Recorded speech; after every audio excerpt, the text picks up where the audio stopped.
दिल्ली नगर निगम के standing committee के चुनाव को अगर दंगल कहा जाए तो गलत नहीं होगा। इस चुनाव के दौरान जैसी स्थिति पार्षदों के बीच देखने को मिली थी, वो अमूमन अखाड़ों में भी नहीं देखने को मिलती। चुनाव के दौरान पार्षदों के बीच जमकर लात घूंसे चले। हालात इतने बिगड़ गए कि मामले में एक पार्षद घायल भी हो गया।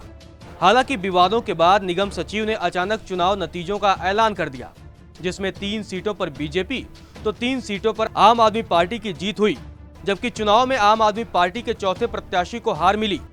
मामले में गौर करने वाली बात यह है कि दिल्ली की नवनियुक्त मेयर शैली ओबरॉय ने हंगामे के बीच हुए चुनाव को लेकर पहले ही कहा था। नगर निगम की स्टैंडिंग कमेटी के 6 सदस्यों के चुनाव में हुए हंगामे के बाद ये चुनाव दोबारा 27 फरवरी को करवाया जाएगा।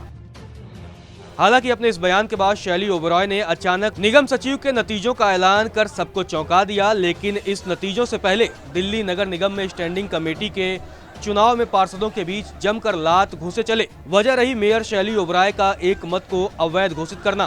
फिर क्या था, बीजेपी और आम आदमी पार्टी के सदस्य आपस में भेड़ बकरी की तरह भिड़ गए और एक दूसरे पर जमकर लात घूंसे बरसाए।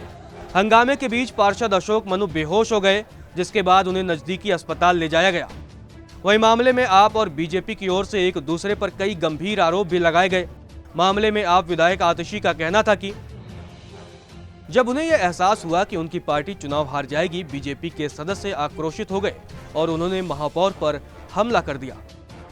गौरतलब है कि अस्थायी समिति के 6 सदस्यों के लिए चुनाव प्रक्रिया सुबह करीब 11 बजे शुरू हुई और दोपहर 2:30 बजे तक पूरी हुई। लेकिन मतगणना के बीच मेयर शैली ओबरॉय ने सदस्यों से कहा कि परिणाम अवैध वोट के बिना घोषित किया जाएगा, जिस पर बीजेपी भड़क गई और सदन में हंगामा शुरू हो गया।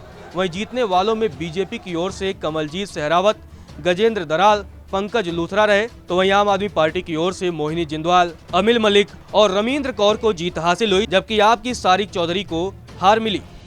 वहीं पार्षदों की जीत और हार से ज्यादा चर्चा पार्षदों के इस गैर जिम्मेदाराना व्यवहार की रही।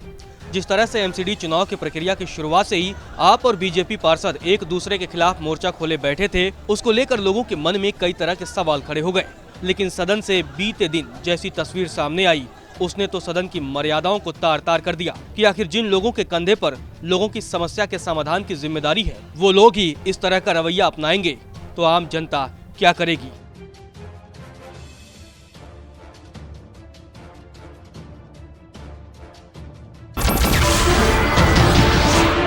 नमस्कार, मैं हूं मानक गुप्ता। अगर आपको हमारा ये वीडियो पसंद आया हो तो इसे लाइक और शेयर जरूर करें और हाँ, हमें सब्सक्राइब और फॉलो करना ना भूलें ताकि आप देश और दुनिया की कोई खबर मिस ना करें। तो जुड़े रहिए हमारे साथ और देखते रहिए न्यूज़ 24।